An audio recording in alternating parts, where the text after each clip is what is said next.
तो दोस्तों नमस्कार, स्वागत है आपका अनुपम ट्रिक्स यूट्यूब चैनल पर। आज के इस वीडियो में हम बात करेंगे भारतीय संविधान के विकास के इतिहास के एक और महत्वपूर्ण टॉपिक के बारे में, जिसका नाम है अगस्त प्रस्ताव और व्यक्तिगत सत्याग्रह।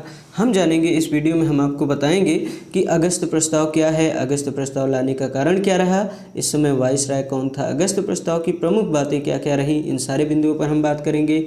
इसके अलावा अगस्त प्रस्ताव का परिणाम क्या रहा, और जानेंगे आप व्यक्तिग्रह के बारे में, व्यक्तिगत सत्याग्रह का कारण क्या रहा, व्यक्तिगत सत्याग्रह की शुरुआत कब हुई, किस स्थान से व्यक्तिगत सत्याग्रह की शुरुआत होती है, प्रथम सत्याग्रही कौन था, द्वितीय सत्याग्रही कौन था, इसका एक दूसरा नाम भी है वो क्या है, और इसका अंत कब हो गया। तो इन सारे बिंदुओं पर हम इस वीडियो में बात करते हैं। तो आइए वीडियो की शुरुआत करते हैं। दोस्तों, पिछले वीडियो में हमने बात की कि भारत शासन अधिनियम 1935 के अंतर्गत फरवरी 1937 में 11 प्रांतों में विधानमंडलों के चुनाव कराए गए। इस चुनाव में कांग्रेस को भारी सफलता मिली और उसने 6 प्रांतों मद्रास, बिहार, उड़ीसा, मध्य प्रांत और संयुक्त प्रांत और मुंबई में अपनी सरकार बनाई। कुल 3 प्रांतों पश्चिमोत्तर सीमा प्रांत असम एवं सिंध में कांग्रेस ने मिलीजुली सरकार बनाई। पंजाब में यूनियनिस्ट पार्टी तथा बंगाल में कृषक प्रजा पार्टी ने अपनी सरकार बनाई। इसके अलावा हमने बताया कि लगभग 28 माह तक शासन में रहने के बाद अक्टूबर 1939 में कांग्रेस मंत्रिमंडल ने 8 प्रांतों में निम्न 2 कारणों से इस्तीफा दे दिया। तो ये सारी बातें हम पिछले वीडियो में कर चुके हैं भारतीय शासन अधिनियम 1935 के अंतर्गत। उसके आगे की कहानी आज के वीडियो में देखेंगे आप। कांग्रेस मंत्रिमंडल ने 8 प्रांतों में जो इस्तीफा दिया, उसका प्रथम कारण है कि बिना कांग्रेस की सहमति के भारत को द्वितीय विश्व युद्ध में शामिल कर लिया गया। इसके अलावा दूसरा कारण ये है कि विश्व युद्ध के पश्चात भारत की स्वतंत्रता की मांग की उपेक्षा की गई। तो दूसरा कारण यह भी है कि विश्व युद्ध के पश्चात भारत ने मांग की कि उसे स्वतंत्रता मिलनी चाहिए, लेकिन इसकी मांग की भी उपेक्षा की गई। तो इन 2 कारणों से कांग्रेस मंत्रिमंडल ने 8 प्रांतों से इस्तीफा दे दिया। कांग्रेस मंत्रिमंडल द्वारा त्यागपत्र दिए जाने के पश्चात मुस्लिम लीग ने 22 दिसंबर 1939 को मुक्ति दिवस के रूप में मनाया था, जिसमें उसका साथ डॉक्टर भीमराव अंबेडकर ने भी दिया था। तो यहाँ से प्रश्न कई बार परीक्षाओं में पूछे गए हैं कि मुस्लिम लीग ने कब मनाया था मुक्ति दिवस। तो ये प्रश्न काफ़ी बार पूछा गया। तो 22 दिसंबर 1939 को मुस्लिम लीग ने मुक्ति दिवस के रूप में मनाया। मुक्ति दिवस के रूप में क्यों मनाया? क्योंकि कांग्रेस मंत्रिमंडल ने 8 प्रांतों में इस्तीफा दे दिया था, इस वजह से। और ये पूछा जाता है कि इस मुक्ति दिवस जब मनाया गया तो इसमें उसका साथ किसने दिया था? तो डॉक्टर भीमराव अंबेडकर ने दिया था उसका साथ। तो ये पॉइंट्स भी महत्वपूर्ण है, यहाँ से भी प्रश्न बन जाता है। आइए अब देखते हैं कि अगस्त प्रस्ताव क्या रहा। दोस्तों, अगस्त प्रस्ताव जब लाया गया तो उस समय वाइसराय थे लॉर्ड लिनलिथगो साहब। ये फिगर में आपको जो दिखाई दे रहे हैं, ये लॉर्ड लिनलिथगो साहब हैं। तो यही थे उस समय भारत के वाइसराय। आगे जानिए, कांग्रेस मंत्रिमंडल के इस्तीफे से उत्पन्न संवैधानिक संकट तथा विश्व युद्ध में भारत के सहयोग की आवश्यकतावश ब्रिटिश सरकार ने वाइसराय लॉर्ड लिनलिथगो के माध्यम से 8 अगस्त 1940 को एक प्रस्ताव प्रस्तुत किया, जिसे अगस्त प्रस्ताव कहते हैं। तो अगस्त प्रस्ताव क्या है? अगस्त प्रस्ताव ये है कि कांग्रेस मंत्रिमंडल के इस्तीफे से उत्पन्न संवैधानिक संकट तथा विश्व युद्ध में भारत की सहयोग की आवश्यकतावश ब्रिटिश सरकार ने वाइसराय लॉर्ड लिनलिथगो के माध्यम से 8 अगस्त 1940 को एक प्रस्ताव प्रस्तुत किया। इसे ही अगस्त प्रस्ताव कहते हैं। तो कब प्रस्तुत किया? 8 अगस्त 1940 को।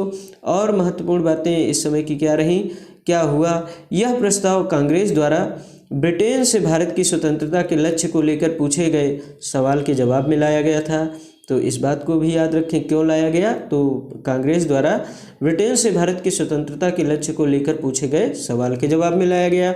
अगस्त प्रस्ताव के प्रमुख तथ्य निम्नलिखित थे। जैसे पहला पॉइंट ये है, सलाहकारी युद्ध परिषद की स्थापना।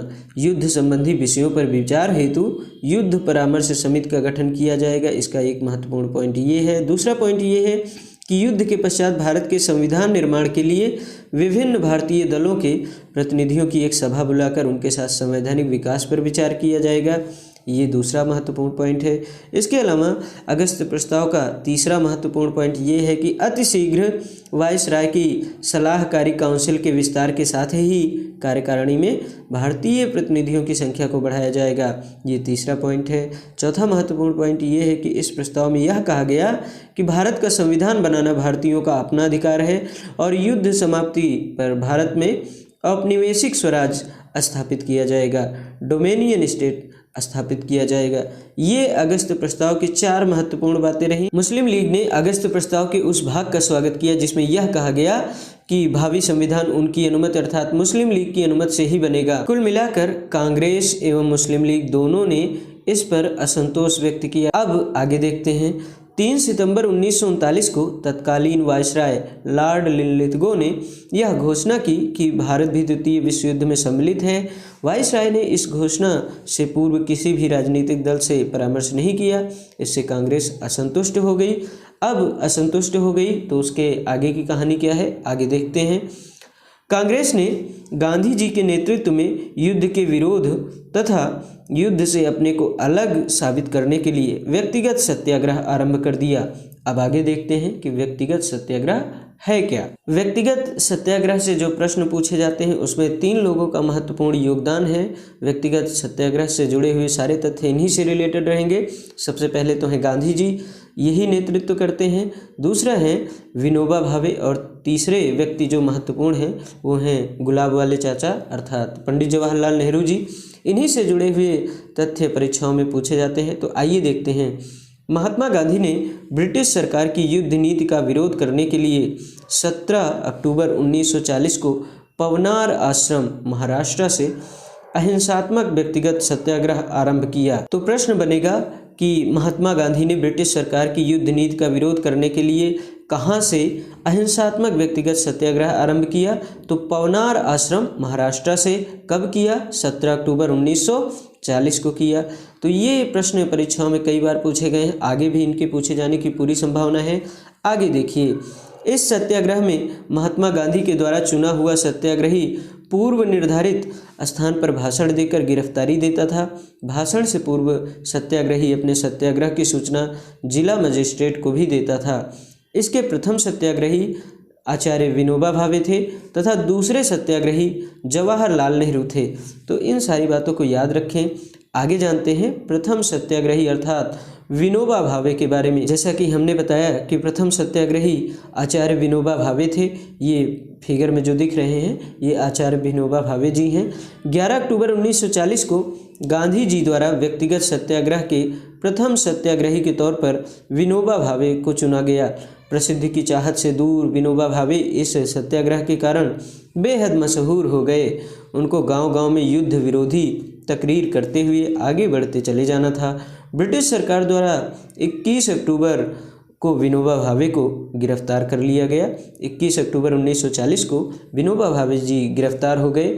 इसके बाद दूसरे सत्याग्रही हैं गुलाब वाले चाचा अर्थात पंडित जवाहरलाल नेहरू। इनके बारे में जानते हैं। महत्वपूर्ण तथ्य क्या हैं?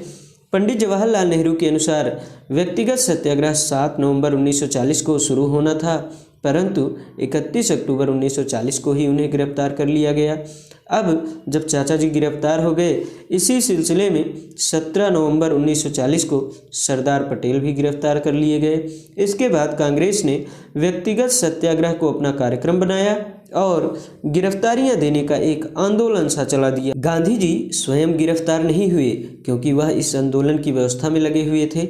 गांधी जी का कहना था सत्याग्रह मात्र भारत को युद्ध में शामिल करने की नीति के विरोध में नहीं चलाया जा रहा, बल्कि उनका मकसद सरकार को परेशान करना भी था। आगे देखते हैं। यह सत्याग्रह पूर्ण रूप से नियंत्रित था। इसमें हिंसा का लेश मात्र भी स्थान नहीं मिला। ऐसा लगता है कि व्यक्तिगत सत्याग्रह आंदोलन में मई 1941 तक पूरे भारत में हजारों लोग जेल गए। आगे की कहानी क्या रही? व्यक्तिगत सत्याग्रह के दूसरे सत्याग्रही जवाहरलाल नेहरू थे। 5 जनवरी 1941 को जवाहरलाल नेहरू ने पुनः सत्याग्रह का आरंभ किया। तो 5 जनवरी 1941 को जवाहरलाल नेहरू ने पुनः सत्याग्रह का आरंभ कर दिया। दूसरे चरण में 20,000 से अधिक गिरफ्तारियां हुई। इसमें राजगोपालाचारी, आसफ अली, सरोजनी नायडू भी गिरफ्तार हुए। व्यक्तिगत सत्याग्रह आंदोलन को दिल्ली चलो आंदोलन भी कहा गया। तो ये महत्वपूर्ण प्रश्न यहाँ से बन सकता है कि व्यक्तिगत सत्याग्रह को और किस नाम से जाना जाता है, तो दिल्ली चलो आंदोलन भी कहा गया इसे। तो इस आंदोलन का उद्देश्य ब्रिटिश सरकार के उस दावे को खोखला साबित करना था कि भारत की जनता द्वितीय विश्व युद्ध में सरकार के साथ है। तो ये सारी बातें व्यक्तिगत सत्याग्रह से जुड़ी हुई हैं, इन्हें आप याद रखें। व्यक्तिगत सत्याग्रह को एक बार पुनः समराइज करते हैं, इसके महत्वपूर्ण बिंदुओं को देखते हैं। तो व्यक्तिगत सत्याग्रह का कारण क्या रहा? अगस्त प्रस्ताव व दूसरे विश्व युद्ध में शामिल करने का विरोध।